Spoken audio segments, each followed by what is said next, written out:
기도하겠습니다. 하나님, 오늘 누가복음 2장 합니다. 저희 누가복음 2장 하는데 진리로 이끌어 주시고 저희가 깨달은 진리 안에 거할 수 있도록 허락하여 주시옵소서. 예수 그리스도 이름으로 기도드렸습니다. 아멘.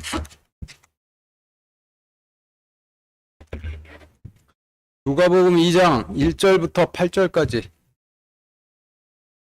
누가복음 2장 1절부터 8절까지 같이 읽겠습니다. 시작. 그 무렵에 카이사르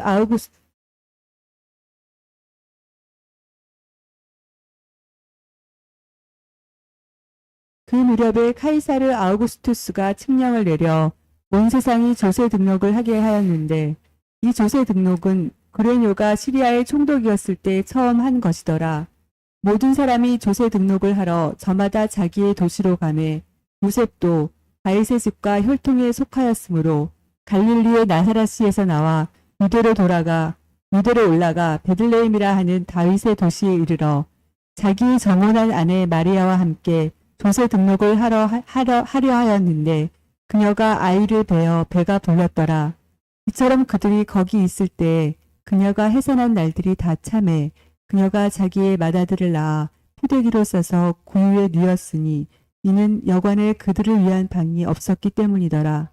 바로 그 지역에서 목자들이 들에 거하며 밤에 자기 양떼를 지키더라. 7절에서 그녀가 자기의 맏아들을 낳아 포대기로 싸서 구유에 누였으니 이는 여관에 그들을 위한 방이 없었기 때문이더라 라고 하였는데, 하나님께서 아무리 인간의 몸으로 태어나셨더라도 하나님께서 머무르셔야 할 자리는 지성소 내부의 긍휼의 자리이죠. 출애굽기 30장 6절 같이 읽겠습니다. 시작. 이 제단을 증언 위에 있는 긍휼의 자리 앞, 곧 증언궤 앞에 있는 휘장 앞에 둘지니, 이 긍휼의 자리는 내가 너와 만날 곳이니라.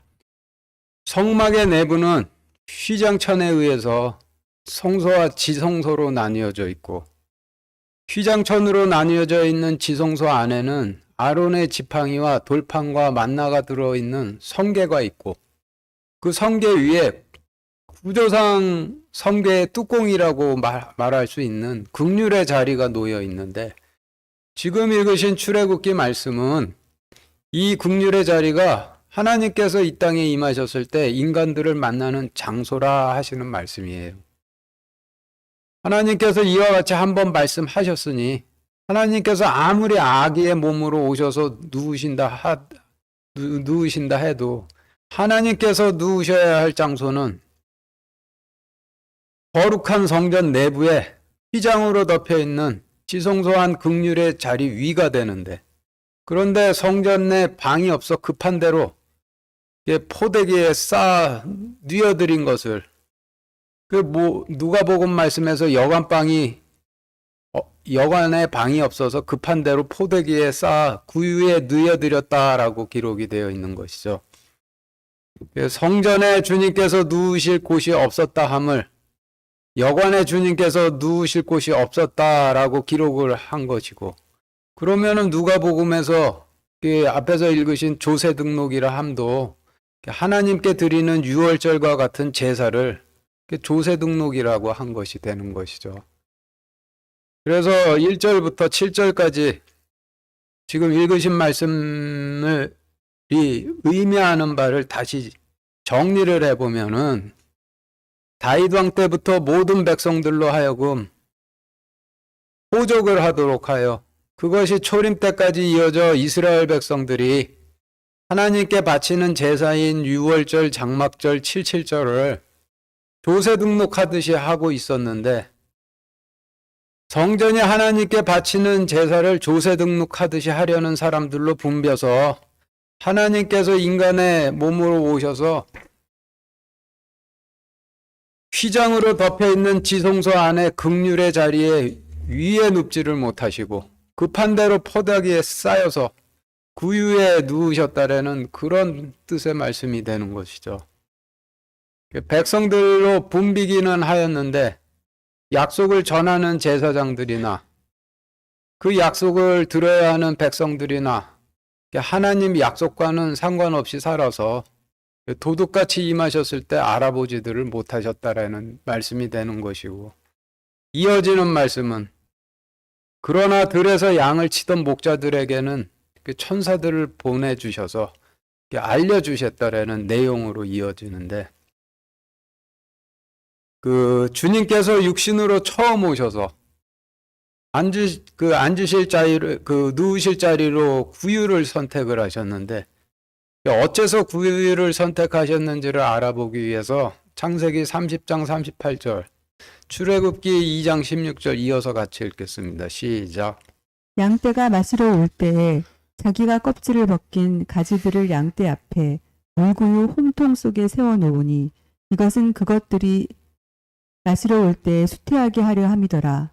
이제 미디안의 제사장에게 딸 7이 있더니 그들이 와서 물을 깃고 구유에 채워 자기들의 아버지의 양떼에게 먹이려 하는데, 예, 지금 읽으신 말씀을 통해서 보면은 구유라 함은 그 양들이 마실 물을 채워놓는 곳인데, 성경에서 양은 이스라엘 백성들을 의미하고, 물이라 함은 사람은 물과 성령님으로 거듭 태어나야 천국에 들어가리라 라고 하신 말씀에서의 그 물을 의미하는 것이죠. 구유는 양들이 마셔야 하는 물이 있는 곳이고, 주님께서 물과 성령님으로 거듭 태어나도록 하시는 물이시니, 주님께서 구유에 계신 것이 논리적으로 맞는 것이 되죠. 인간과 짐승 간의 가장 가장 큰 차이점을 생각해 본다라면은, 인간과 짐승 간의 가장 큰 차이점은 언어로 의사소통을 하는 능력이 되는데, 짐승들도 의사소통을 하지만은 인간들처럼 언어로 의사소통을 하지는 않죠. 짐승에는 날짐승, 들짐승, 물짐승인 물고기가 있고, 성경에선 이를 정결한 짐승, 부정한 짐승으로 나누시는데, 정결하건 부정하건 떠나서 언어로 의사소통을 하면 인간이고, 그렇지 못하면 짐승이 되는 것이죠. 우리 인간들의 관점에선 인간이라면은 누구나 다 말을 하면서 산다라고 생각을 하는데, 그런데 하나님의 관점에서는 인간들이 하는 말이라고 하질 않으시고 오직 하나님 말씀만 말이라고 하시죠. 하나님 관점에서는 하나님의 말씀만을 말이라 하시니, 하나님께는 하나님 말씀으로 의사소통하는 자들만 사람으로 분류가 되고, 하나님 말씀으로 의사소통을 하지 않는 다른 나머지 인간들은 짐승으로 분류가 된다는 뜻이 되는 거예요. 우리가 하나님께 기도를 드린다 함은 하나님과 하나님 말씀으로 의사소통을 한다는 뜻이 되는데, 그런데 하나님께 기도를 드릴 때 하나님의 말씀이 아닌 인간의 말로 기도를 드린다라고 한다면은, 돼지들이 우리 인간들에게 찾아와서 자신들의 의사를 우리에게 전달하려고 한다 해도 인간들이 듣기에는 오직 꽥꽥대는 소리로밖에 들리지를 않듯이, 인간들이 하나님 앞에서 아무리 기도로 하나님과 의사소통을 하려 해도 하나님 말씀으로 하지를 않는다라면은, 하나님 들으시기에는 오직 꽥꽥대는 짐승의 소리로밖에 들리시지를 않으시는 거예요. 하나님께는 오로지 하나님 말씀으로 말하는 자들을 사람이라 하시고, 그 외에 다른 언어로 말하는 자들을 짐승이라 하시는데, 짐승들 중에서도 양이나 소나 나귀 같은 성질을 갖고 있는 짐승들은 정결한 짐승으로 분류가 되는 것이고, 그 외에 다른 짐승들은 부정한 짐승들로 분류가 돼, 그중 오직 정결한 짐승들만 모아서 물을 마시게 하시고 빵을 먹게 하셨어요. 하나님 말씀으로 말을 하는 사람으로 낳으시는 것이죠. 이와 같은 과정을 물과 성령님으로 거듭 태어난다라고 하시는 것인데, 성경에서 물을 물고기라고 하기도 하시고 물에 삶은 고기라고도 하시기도 하는데 중요한 의미는 물이고 그 물은 주님 자신인데 그 물이 구유에 있으니 논리적으로 다 맞는 것이죠. 우리 인간이 먹는 모든 음식은 다른 생명체의 몸을 먹는 것이죠. 쌀이면은 쌀의 몸을 먹는 것이고, 물고기면 물고기의 몸을 먹는 것이고, 두부를 먹으면 콩의 몸을 먹는 것이고, 닭을 먹으면 닭의 몸을 먹는 것인데, 피는 쏟아버리고 몸만 먹는 것이죠. 살아있는 다른 생명체의 몸을 먹으려면은 반드시 그 생명체를 죽여서 먹어야만 하는데, 그 외 다른 방법으로는 다른 생명체의 몸을 먹어서 나 자신의 유한한 생명을 유지할 다른 방법이 없는 것이죠. 그런데 다른 생명체의 몸을 먹는다는 것을 엄밀히 좀 따져본다면은 그 다른 생명체의 몸을 먹는다라는 것은 그 생명체의 몸 안에 존재하던 생명만 흡수하고 그 나머지는 뒤로 배설을 하는 것인데, 그런데 우리가 먹는 생명체들이 그 영원히 사는 생명체들이 아니죠. 우리가 먹는 생명체들도 우리가 죽이지 않는다라고 해도 언젠가는 반드시 늙어 죽어야만 하는 유한한 생명체들이기 때문에 우리가 아무리 먹는다라고 해도 그 생명체의 몸을 아무리 먹는다라도 해도 결국 우리도 죽게 되는 거예요. 그런데 하나님께서는 영원히 사시는 불멸의 하나님이신데 그 불멸의 하나님께서 나의 몸을 먹으라라고 하시죠. 영원히 살고자 한다면 나의 몸을 먹고 영원히 살라고 그래서 몸을 주셨는데 그 몸을 성경에서는 삶은 고기라 하시기도 하시고 물고기라 하시기도 하시고 빵이라 하시기도 하시는 것이죠. 그래서 그런데 우리가 지극히 거룩하신 하나님의 몸을 먹을 수 있는 방법은 말씀을 읽든지 듣든지 쓰든지 말하든지 그 방법밖에는 없어요. 이어서 출애굽기 22장 31절 같이 읽겠습니다. 시작. 너희는 내게 거룩한 사람들이 될지니 들에서 짐승에게 찢긴 것의 고기를 먹지 말고 개들에게 던질지니라.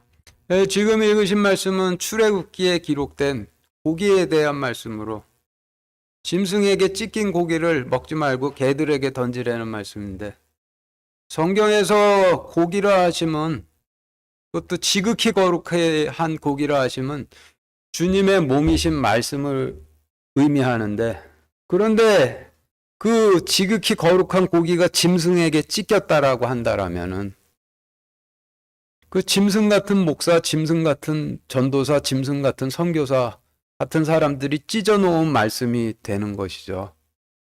그래서 그런 사람들이 찢어놓은 말씀 먹지 말고 그런 말씀은 개들에게 던지라 하시는 것이고 그 먹지 말라고 하시는 이유는 찢긴 거 먹으면은 너희가 부정해져 죽게 되니 먹지 말고 개에게 던지라고 하시는 것인데 모르고 찢어놓은 고기 먹으면 부정해지는 것이고 그러면 초림 때처럼 주님께서 자신의 백성들 추수하기 위해서도 오셔도 알아보질 못하게 되는 것이죠. 7절 8절 다시 같이 읽겠습니다. 시작. 그녀가 자기의 맏아들을 낳아 포대기로 싸서 구유에 뉘었으니 이는 여관에 그들을 위한 방이 없었기 때문이더라. 바로 그 지역에서 목자들이 들에 거하며 밤에 자기 양떼를 지키더라. 8절에서 바로 그 지역에서 목자들이 들에 거하며 밤에 자기 양떼를 지키더니 라고 하셨는데 제사장들이나 백성들이나 하나님께 바치는 제사를 조세 등록하듯이 해서 성전이 조세 등록하려고 하는 자들로 벅적벅적돼서 주님께서는 성전의 긍휼의 자리로 가질 못하시고 급하신 대로 포대기에 쌓여서 구유에 누우셨는데 이스라엘에서 양을 치는 하나님의 목자들도 마찬가지였다는 얘기죠. 같은 이유로 그들도 성전에 거하지 못하고 하나님께 바치는 제사를 조세 등록하듯이 하는 자들로 성전이 벅적대서 그래서 그들도 성전 안에 거하지 못하고 광야에 거했다라고 하시는 그런 의미가 되는 거예요. 9절부터 20절까지 같이 읽겠습니다. 시작. 보라, 주의 천사가 그들에게 임하고 주의 영광이 그들 주위를 두루 비추매 그들이 심히 두려워하더라.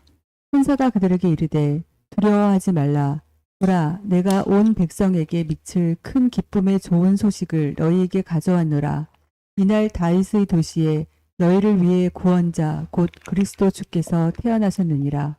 이것이 너희에게 표적이 되리니 곧 너희가 포대기에 쌓여 구유에 누인 아기를 보리라 하매 갑자기 하늘의 군대의 무리가 그 천사와 함께하며 하나님을 찬양하여 이르되 가장 높은 곳에서는 하나님께 영광이요 땅에서는 평화와 사람들을 향한 선하신 뜻이로다 하니라. 천사들이 그들을 떠나 하늘로 올라가니 목자들이 서로 이르매 이제 우리가 베들레헴까지 가서 주께서 우리에게 알려주신 일 곧 일어난 이 일을 보자 하고 서둘러 가서 마리아와 요셉과 구유에 누인 아기를 찾아서 보고는 그때 천사가 이 아이에 대하여 자기들에게 말한 것을 널리 알리니 그것을 들은 자들이 다 목자들이 말하는 그 일들을 이상히 여기되 마리아는 이 모든 일을 마음속에 간직하고 깊이 생각하니라. 목자들은 천사가 자기들에게 일러준 대로 자기들이 듣고 본 그 모든 일로 인하여 하나님께 영광을 돌리고 찬양하며 돌아가니라. 네, 지금 읽으신 말씀은 성전에서 하나님께 바치는 제사를 그 이스라엘 백성들이 조세 등록하듯이 해서 그 성전이 벅적벅적 거리는 가운데서도 하나님의 목자들은 광야에서 충실하게 양을 지키고 있었는데 지금도 교회에서 하나님께 드리는 예배를 조세 등록하듯이 하는 가운데서도 광야에서 양떼를 지키는 사람들이 있겠죠.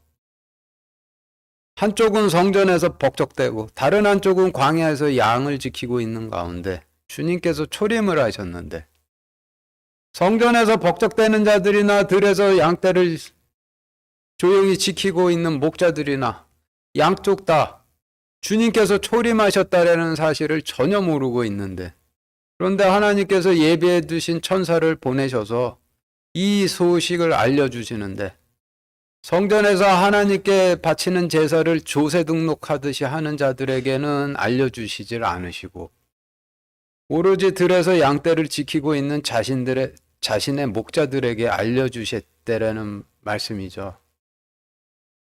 주님께서 도둑처럼 임하셨으나 광야에서 양을 지키고 있던 자들에게는 결코 그렇지 않다라는 얘기죠. 천사를 보내셔 주셔서라도 알려주신다라는 그런 뜻이 되는 거예요. 그리고 14절에서 천사들이 가장 높은 곳에서 하나님께 영광이요 땅에서는 평화와 사람들을 향한 선하신 뜻이로다 찬양을 했다라고 하는데 그 천사들이 무슨 교회가 성가대 다음 주에 무슨 곡 부를까 선곡해서 연습해 찬양하듯이 그렇게 하나님을 찬양을 하지는 않았겠죠. 그동안 몰라왔던 하나님의 계획을 비로소 깨닫게 되어서 어떻게 이런 일이 있으리요? 어찌 이런 일이 있으리요? 라고 경탄을 하면서 찬양을 했다라는 그런 얘기가 되는 거죠. 그리고 15절, 16절에서 들에서 양을 치던 목자들이 천사가 전해준 소식을 듣고 이제 우리가 베들레헴에 있는 여관까지 찾아가서 보자 하고 조세 등록하는 사람들로 꽉 찬 여관으로 찾아가 포대기로 싸서 구유에 누인 하나님을 보며 찬양을 했다라고 하는데 이 말씀은 이스라엘에서 양을 지키던 자들이 성전으로 가서 포대기에 쌓여진 하나님을 보며 찬양할 것이라는 그런 뜻이 되는 것이죠. 뒤에 나오는 늙은 시므온과 안나가 광야에서 양을 지키고 있던 주님의 목자들이 되는 것이고 광야에서 양을 지키던 목자들에게 천사가 임해 주님께서 초림하신 여관을 알려주어 그곳으로 찾아가 주님을 영접하였듯이 광야에서 이스라엘의 백성들을 지키던 늙은 시므온과 안나 같은 이스라엘의 목자들에게 성령님께서 임하셔서 성전으로 가보라 알려주셔서 그들이 성전으로 찾아가 포대기에 쌓여 계신 주님을 뵙고 영접하게 된다라는 그런 말씀이 다음에 이어지게 되는 거예요. 21절부터 33절까지 같이 읽겠습니다. 시작. 아이에게 할례를 행하기 위해 여드레가 찼을 때 그들이 그의 이름을 예수라 하니라. 그것은 그분께서 태 속에 수태되기 전에 천사가 일러준 이름이더라. 또 모세의 율법에 따라 그녀를 정결하는 날들을 채우매 그들이 아이를 데리고 예루살렘에 가니 이것은 주의 율법에 기록된 바 태를 여는 모든 남자는 주께 거룩한 자라 불리리라 한 대로 아이를 주께 드리고 또 주의 율법에서 이르신 대로 산비둘기 한 쌍이나 집비둘기 새끼 두 마리로 희생물을 드리려 함이더라. 그런데 보라, 예루살렘에 시므온이라 하는 사람이 있었는데 바로 그 사람은 의롭고 독실하여 이스라엘의 위로를 기다리는 자더라. 성령님께서 그 위에 계시더라. 그가 주의 그리스도를 보기 전에는 죽음을 보지 아니하리라는 것이 성령님에 의해 그에게 계시되었더라. 그가 성령을 힘입어 성전에 들어가니 마침 아이의 양친이 율법의 관례대로 아이에게 행하려고 아이 예수님을 데려오므로 이에 그가 아이를 팔에 안고 하나님을 찬송하여 이르되 주여 이제 주의 말씀대로 주의 종이 평안히 떠나도록 허락하소서. 내 눈이 주의 구원을 보았사온데 그것은 주께서 모든 백성들의 얼굴 앞에 예비하신 것이요 이방인들을 밝히는 빛이요 주의 백성 이스라엘의 영광이니이다 하매 요셉과 아이의 어머니는 그가 아이에 관하여 말한 그 일들로 인해 놀라더라. 네, 지금 읽으신 말씀에서 앞부분은 하나님께서 레위기에서 여자가 아들을 낳았을 때 아이 낳은 여자를 정결하게 하는 명령에 따라 요셉이 주님과 마리아에게 그대로 행하려 했다라는 말씀이고 뒤에 이어지는 뒷부분은 갑작스럽게 등장한 늙은 시므온이 한 말인데 이 앞부분과 뒷부분이 반전처럼 구성이 되어 있죠. 하나님께서 레위기에 주신 명령에 따라 요셉이 주님과 마리아에게 레위기를 통해 주신 명령을 행하려고 하는데 그런데 바로 그때 시므온이라는 자가 갑자기 등장을 해서 그게 뭔지 명확하지는 않지만은 이게 어떤 반전이 이루어지고 있는 것이죠. 요셉이 주님과 마리아에게 하나님께서 주신 그 레위기에 어떤 명령을 행하려고 했는지 알아보기 위해서 레위기 12장 2절부터 8절까지 같이 읽겠습니다. 시작. 이스라엘의 자손에게 말하여 이르되 여인이 씨를 수태하여 사내 아이를 낳으면 이래 동안 부정하리니 곧 분리하는 날들과 같이 그녀가 자기의 연약함으로 인해 부정할 것이며 여덟째 날에는 그 아이의 표피살을 베어 할례를 행할 것이요 그 뒤에 그 여인은 33일 동안 자기를 정결하게 하는 피 안에 머무를 것이며 자기를 정결하게 하는 날들을 채울 때까지는 거룩한 것을 만지지도 말고 성소에 들어가지도 말지니라. 아들을 위해서든 딸을 위해서든 그녀를 정결하게 하는 날들을 채우면 그녀는 1년 된 어린 양을 번제 헌물로 취하고 또 집비둘기 새끼나 산비둘기를 죄 헌물로 취하여 회중의 성막문으로 제사장에게로 가져갈 것이요 제사장은 그것을 주 앞에 들여서 그 여인을 위해 속죄할지니 그리하면 그녀가 자기의 피 유출해서 정결하게 되리라. 이것은 남자나 여자를 낳은 여인에 관한 법이니라. 그 여인이 어린 양을 가져올 능력이 없거든 산비둘기 2마리나 집비둘기 새끼 2마리를 가져다가 하나는 번제 헌물로 다른 하나는 죄 헌물로 삼을 것이요 제사장은 그녀를 위해 속죄할지니 그녀가 정결하리라. 예, 지금 읽으신 말씀은 하나님께서 모세를 통해 여자가 아들을 낳았을 때 아들과 여자에게 행하도록 하신 명령인데 요약을 해보면은 여자가 아들을 낳으면은 이래 동안 부정하니라 8일째 아들에게 할례를 행하라. 그리고 그 33일간 정결하는 피 가운데 거하라. 그리고 어린 양과 비둘기를 바치라 이죠. 그런데 하나님께서 이와 같은 명령을 주셔서 지켜 행하도록 하신 목적이 아들을 얻은 남편을 깨끗게 하기 위함도 아니고 태어난 아들을 깨끗게 하기 위함도 아니고 오로지 아들을 낳은 여자의 부정함을 깨끗게 하기 위해 주신 명령인데 요셉이 이 명령에 따라서 주님과 마리아에게 그대로 행하려 했는데 바로 그때 시몬이라는 자가 갑자기 등장해서 어떤 반전이 이루어지고 있는 것이죠. 주님께서 오시기 전까지는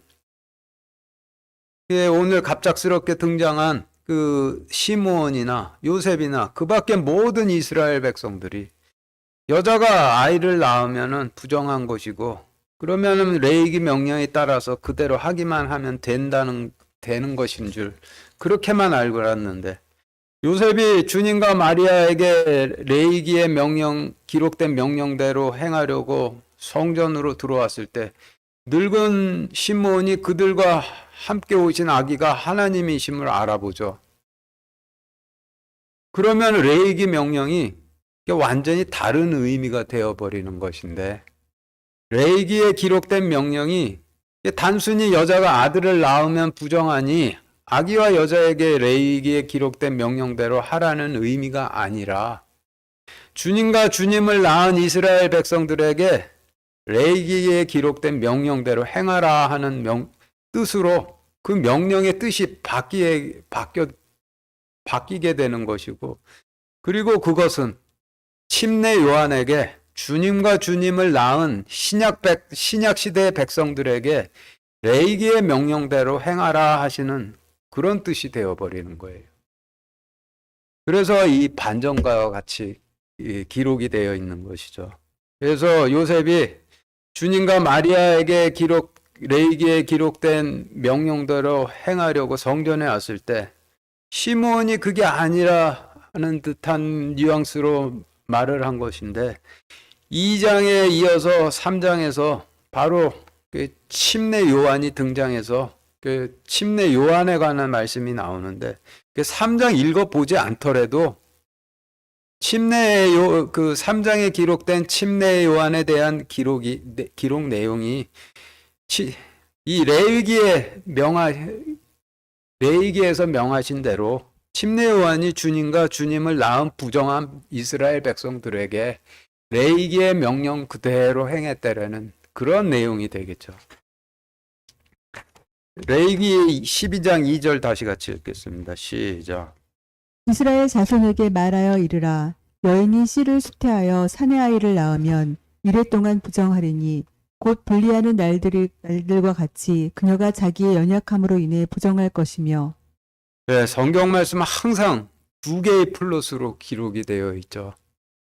이 레위기 말씀도 마찬가지인데 이 말씀을 그냥 육신적인 관점으로 본다면은 이스라엘 백성들에게 여자가 아들을 낳으면은 그 부정하니 지금 읽으신 레위기 명령대로 행하라 하는 그런 뜻이지만은 진리적 관점에서 볼 때는 이스라엘 백성들이 주님을 낳음으로 주님께서 이스라엘 땅에 임하셨을 때 그 침례 요한에게 아들을 낳음으로 부정해진 이스라엘 백성들에게 이렇게 하라라는 침례 요한에게 주시는 명령이 되는데 이스라엘 백성들이 통치자이신 아들을 낳아야 하는 이유는 단 한 가지 이유밖에 없죠. 오로지 자신들의 부정함으로부터 구원을 받기 위해 그래서 통치자를 낳아야 하는 거예요. 죄가 없으면은 낳을 필요도 없고 그래서 부활하고 난 후에는 시집가고 장가가서 더 이상 낳는 일도 없다라고 하시는 것이죠. 이스라엘 백성들이 자신들의 부정함으로부터 구원을 받기 위해 아들을 낳았는데 아들을 낳아도 자신들이 부정하면은 부정함 때문에 아들로 오신 하나님과 함께 할 수가 없는 것이죠. 그래서 누군가가 아들을 낳아 부정한 백성들을 잠깐 맡아서 그 부정함을 좀 씻기는 시간이 필요한 것인데 침례 요한이 이스라엘 백성들을 잠깐 맡아서 물로 침례를 준 일이 자신들의 부정함 아들을 낳아 자신들의 부정함으로 인해서 통치자를 낳아도 통치자와 함께 할 수 없는 그 부정한 백성들을 물로 닦아준 것이 되는 것이고, 그 기간을 채운 후에 그 침례 요한이 그 이스라엘, 주님을 낳은 이스라엘 백성들을 주님께 돌려드리게 되는 것이죠. 출애굽 때에는 부정한 이스라엘 백성들의 발을 요단강 물로 닦아서 주님의 몸이신 가나안 땅으로 들어가게 하신 것이고, 초림 때에는 아들을 낳아 부정한 이스라엘 백성들을 침례 요한이 물로 닦아 주님의 품으로 들어가게 한 것인데, 이와 같은 원리를 누가복음에서는 요셉이 아들을 낳아 부정해진 마리아를 깨끗게 하는 날을 채우는 일을 했다라고 그렇게 기록을 해서 설명을 하고 계신데, 근데 본질적으로는 부정한 백성들이 하나님께서 오셔도 그들이 부정했기 때문에 하나님과 함께 할 수 없었다라는 그런 뜻이 되는 것이죠. 레위기 12장 3절 다시 같이 읽겠습니다. 시작. 8째 날에는 그 아이의 핏비사를 베어 할례를 행할 것이요. 지금 읽으신 레위기 말씀은 아들을 낳은 여인의 부정한 기간을 채우면은 그 다음에 태어난 아들의 포피사를 베어 할례를 행하라 라고 하신 명령인데, 8째 날에 신생아에게 할례를 하도록 이와 같이 명령을 주신 이유도 아이의 부정함 때문이 아니라 오직 아이를 낳은 여자의 부정함 때문에 이런 명령을 주신 것이죠. 이 명령도 이중적 의미를 갖고 있는 명령으로, 육신의 관점으로 볼 때는 구약시대의 백성들에게 여자가 아들을 낳으면 그대로 행하라 하는 명령이지만, 진리적 관점에서 본다라면 침례 요한에게 초림하신 주님께 침례를 행하라 하는 명령이 되는데, 여자가 아들을 낳으면 아들을 낳아 부정해진 여자를 위해 7일간 부정한 날수를 채우도록 하고, 그 후에 신생아에게 할례를 행하도록 하셨듯이, 이스라엘 백성들이 통치자를 낳으면은 통치자를 낳아 부정해진 이스라엘 백성들을 침례 요한이 맡아서 그 이스라엘 백성들의 부정한 날수를 채우도록 하신 것이고, 그 후에 주님께 침례를 행하게 하신 것이죠. 그래서 침례를 행하고 나서 그 이스라엘 백성들과 주님과 함께 있을 수 있도록 주님께 드리는 게 되는 것이죠. 레위기 12장 4절 다시 같이 읽겠습니다. 시작. 그 뒤에 그 여인은 33일 동안 자기를 정결하게 하는 피 안에 머무를 것이며, 자기를 정결하게 하는 날들을 채울 때까지는 거룩한 것을 만지지도 말고 성소에 들어가지도 말지니라. 지금 읽으신 말씀은 여자가 아들을 낳아서 1회 동안 부정한 날수를 채우면은 8째 날에 신생아에게 할례를 행하고, 아들을 낳은 여인은 33일간 정결하게 하는 피 안에 머무르라 라고 하신 명령인데, 이 말씀에서 부정해진 산모가 자신을 정결하게 하기 위해 머물러야 하는 피는 그 신생아인 아들이 할례로 흘린 피가 되는 것이죠. 하나님께서 레위기를 통해서 부정하지도 않은 생후 8일 된 아들에게 할례를 행하도록 하셨는데, 부정하지도 않은 생후 8일 된 아들에게 할례를 행하게 하신 이유가, 아들을 낳아서 부정해진 여인이 아들이 흘린 피 안에서 33일간 머물도록 하시기 위해서 할례를 행하게 하신 것이 되는 것이죠. 그리고 이 레위기 명령을 진리적 관점에서 본다라면은, 침례 요한이 주님께 침례를 행하면은 이스라엘 백성들은 33일을 주님의 피 안에 머물라라고 하시는, 주님을 낳은 이스라엘 백성들로 하여금 33일간 주님의 피 안에 머물게 하라 하시는 명령이 되는데, 주님께서 침례 요한에게 피로 침례를 받으신 것이 아니라 물로 침례를 받으셨으니, 주님을 낳아 부정해진 이스라엘 백성들은 피가 아니라 피 대신 물 가운데 거하게 되었는데, 혼인잔치 비유의 말씀에서 항아리에 물을 채우니 물을 피로 바꾸셨듯이 부정한 이스라엘 백성들이 거하던 물을 결국 피로 바꾸시게 되는 것이죠. 아들을 낳아 부정해지는 여인이 정결해지기 위해서 아들의 피 가운데 머물러야 하는 33일은 아라비아 숫자 3과 3, 즉 두 개의 3으로 이루어진 숫자인데 33일에서 앞에 3은 주님께서 3년간 물로 이스라엘 백성들과 함께 하셨던 기간을 의미할 테고 뒤에 3은 십자가에 달리셔서 물을 피로 바꾸신 사흘간의 기간들을 의미해 백성들과 물과 함께 하신 3년과 피로 함께 하신 3일을 합쳐서 33일이라고 하시는 것이죠. 통치자를 낳은 이스라엘 백성들이 실제로는 피 가운데 3년 3일을 머문 것이 아니라 물 가운데 3년, 피 가운데 3일을 머물렀지만 그러나 3년 3일을 전부 피 가운데 머문 것으로 계수해 주시는 것이죠. 사무엘하 5장 5절 같이 읽겠습니다. 시작. 헤브론에서 7년 6개월 동안 유다를 다스렸고 예루살렘에서 33년 동안 온 이스라엘과 유다를 다스렸더라. 예, 그 말씀 잠깐만 계속 띄어놔 주시겠어요?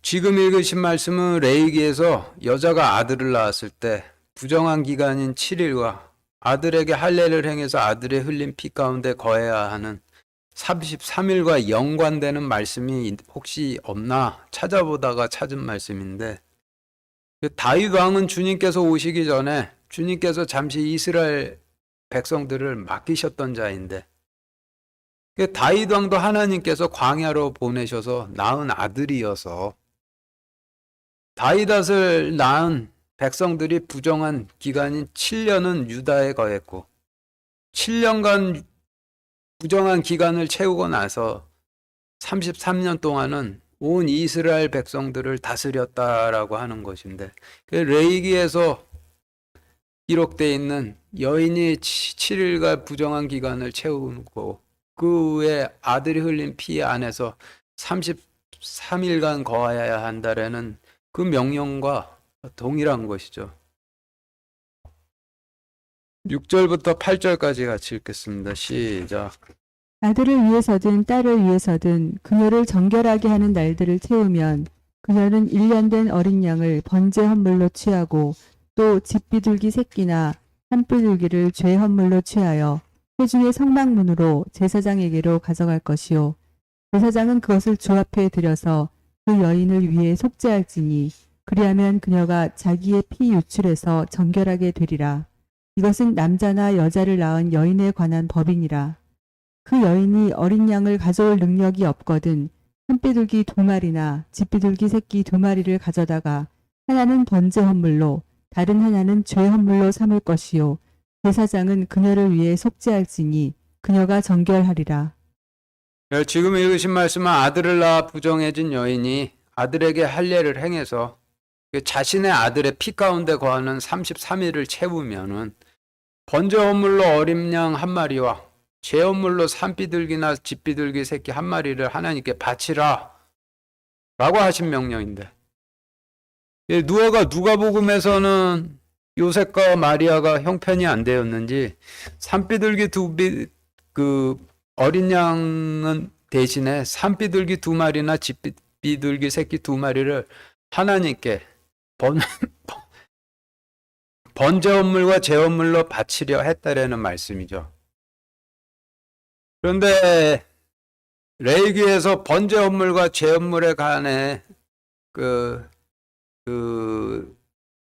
번제 헌물과 죄 헌물을 드리는 방법에 대해서 하나님께서 그 명령을 주셨는데, 근데 그 번제 헌물과 죄 헌물을 드리는 그 방법 간의 가장 큰 차이점은 번제 헌물은 고기만을 바치는 것이고 죄 헌물은 기름만을 바치는 차이가 있죠. 그래서 번제 헌물은 어린 양의 몸인 고기를 바치는 것이고 죄 헌물 비둘기는 기름을 바쳐야 법리적으로는 맞는데 비둘기가 워낙 작아서 분리해낼 기름이 적기 때문에 기름 대신에 기름을 짜듯이 피를 짜서 바치죠. 그리고 성경에서는 점 없고 흠 없는 어린 양은 주님을 의미하고 비둘기는 성령님 의미하죠. 주님께서 침례 요한에게 침례를 받으실 때 성령님께서 비둘기가처럼 내려오셨다라는 그런 말씀도 있고, 창세기에서 또 아브라함에 관한 말씀에서도 그와 같이 설명을 하고 있죠. 번제 헌물로 어린 양을 바친다 함이 구약 시대에는 그 점 없고 흠 없는 어린 양을 골라서 그 몸을 바치는 것이고, 그런데 신약 시대에는 주님의 몸이신 말씀을 바치는 것이 되는 것이죠. 그리고 죄 헌물로 비둘기를 바친다 하는다는 뜻은 구약 시대에는 비둘기를 죽여서 기름을 짜듯이 그 피를 짜서 바치는 것이고, 시작 시대에는 성령님을 바치는 것이 되는데, 근데 교회 시대 때에 어떤 식으로 이와 같이 번제 헌물이나 죄 헌물을 바칠 수 있겠느냐? 교회 시대 때 어린 양의 몸과 비둘기를 바치는 방법은, 기도할 때 하나님 말씀으로 기도를 드리면은 그것이 어린 양의 몸을 하나님께 바치는 것이 되는 것이고, 기도할 때 성령님으로 기도를 드리면은 그것이 비둘기를 바치는 것이 되는 것이죠. 그러면은 반대로 기도할 때 인간의 말로 기도를 드리고 세상 영으로 기도를 드린다라면은 그것은 하나님께 부정한 고기를 바치는 것이고 부정한 기름을 바치게 되는 것이 되는 거죠.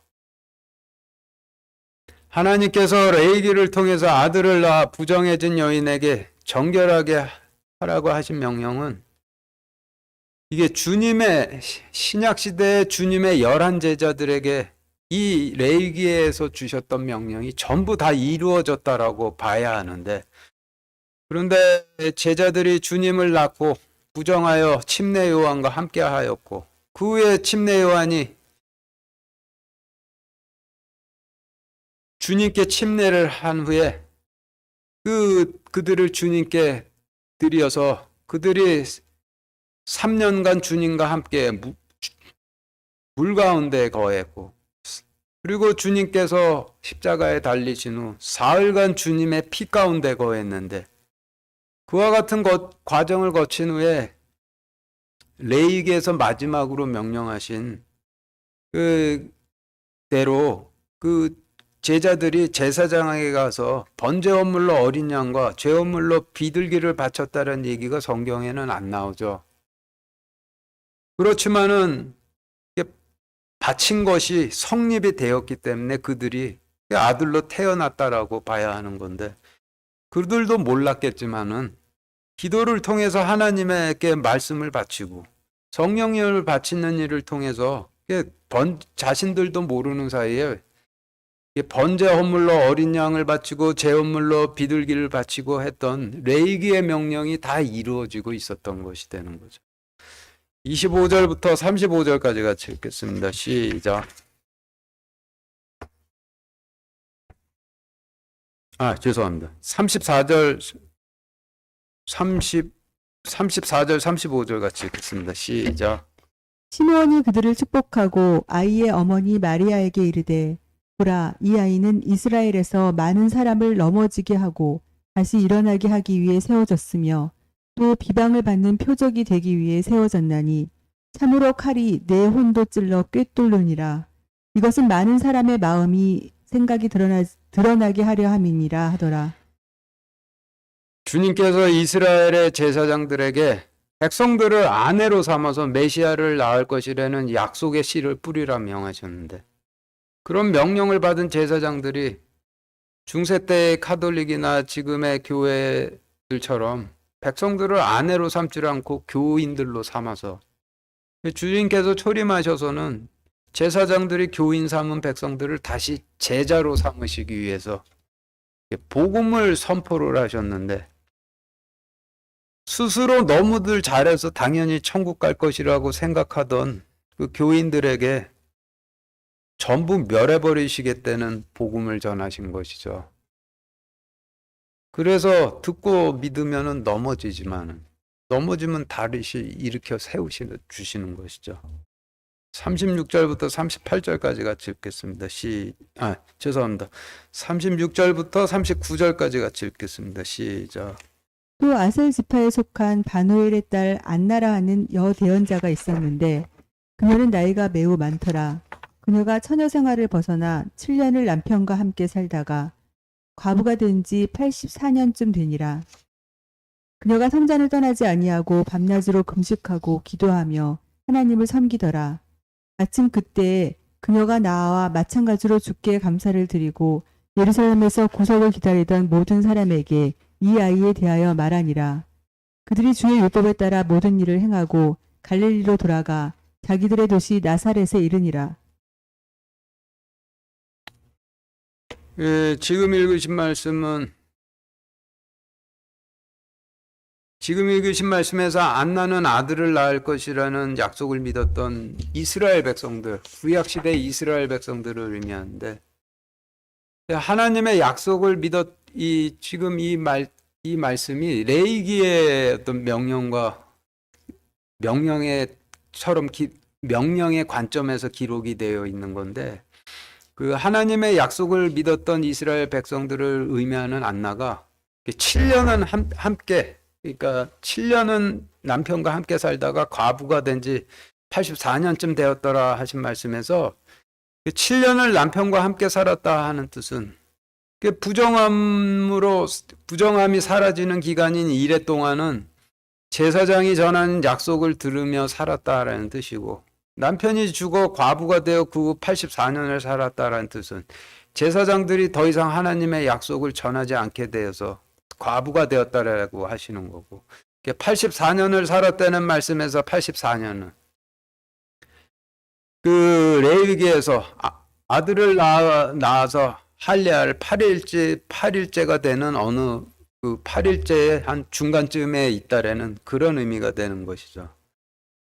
40절부터 47절까지 같이 읽겠습니다. 시작. 아이가 자라며 영이 강하게 되고 지혜가 충만하며 하나님의 은혜가 그 위에 있더라. 이제 그분의 양치는 해마다 6월절이 되면 예루살렘에 갔더라.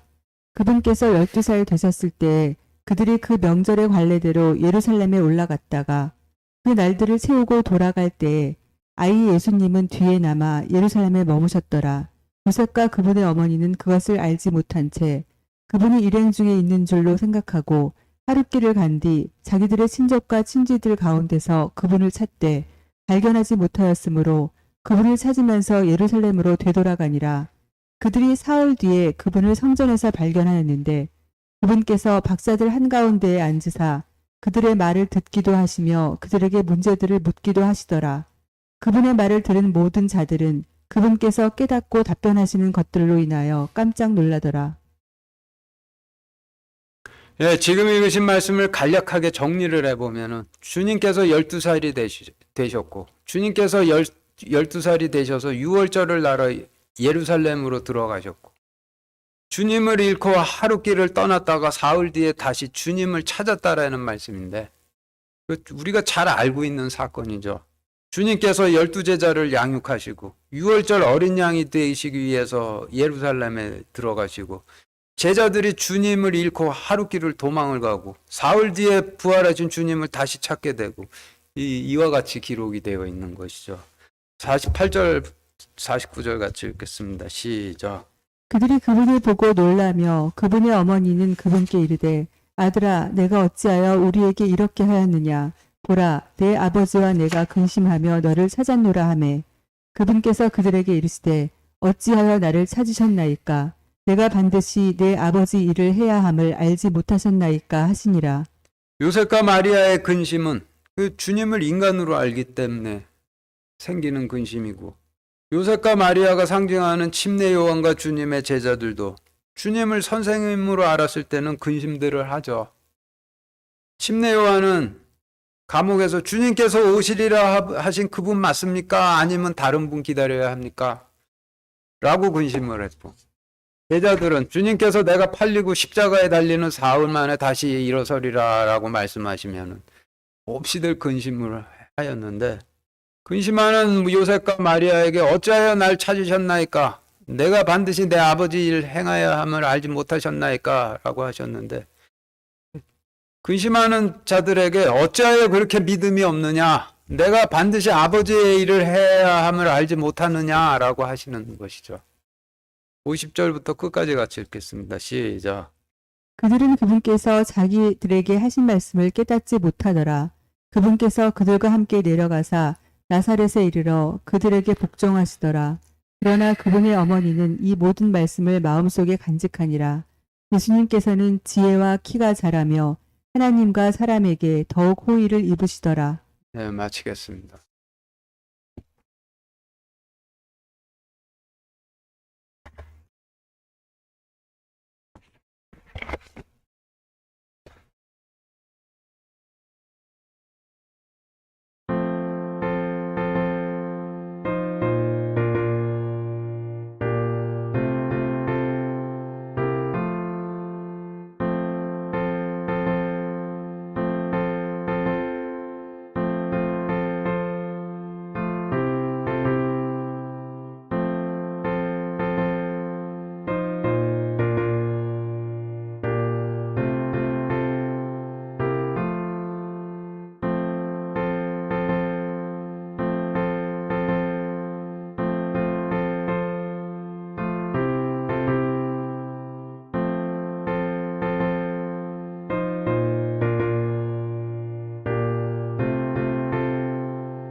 있습니다.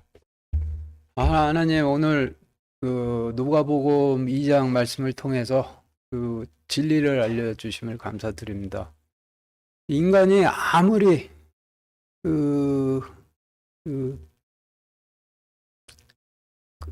아무리 자기 삶을 산다고 그래도 결코 레이기의 그 명령을 벗어나지 못한다는 것을 다시 한번 이게 레이기의 명령을 벗어나지 못한다는 것을 통해서 인간이 하나님의 말씀을 절대로 벗어나지 못한다는 것을 알게 하여 주심을 감사드립니다.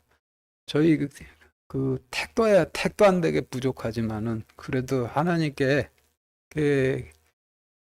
기도를 통해서 번제 헌물인 어린 양의 몸을 드리고 그리고 죄 헌물인 비둘기를 드릴 수 있도록 그렇게 허락하여 주시면 감사하겠습니다. 이 모든 말씀 우리 주 예수 그리스도 이름으로 기도드렸습니다. 아멘.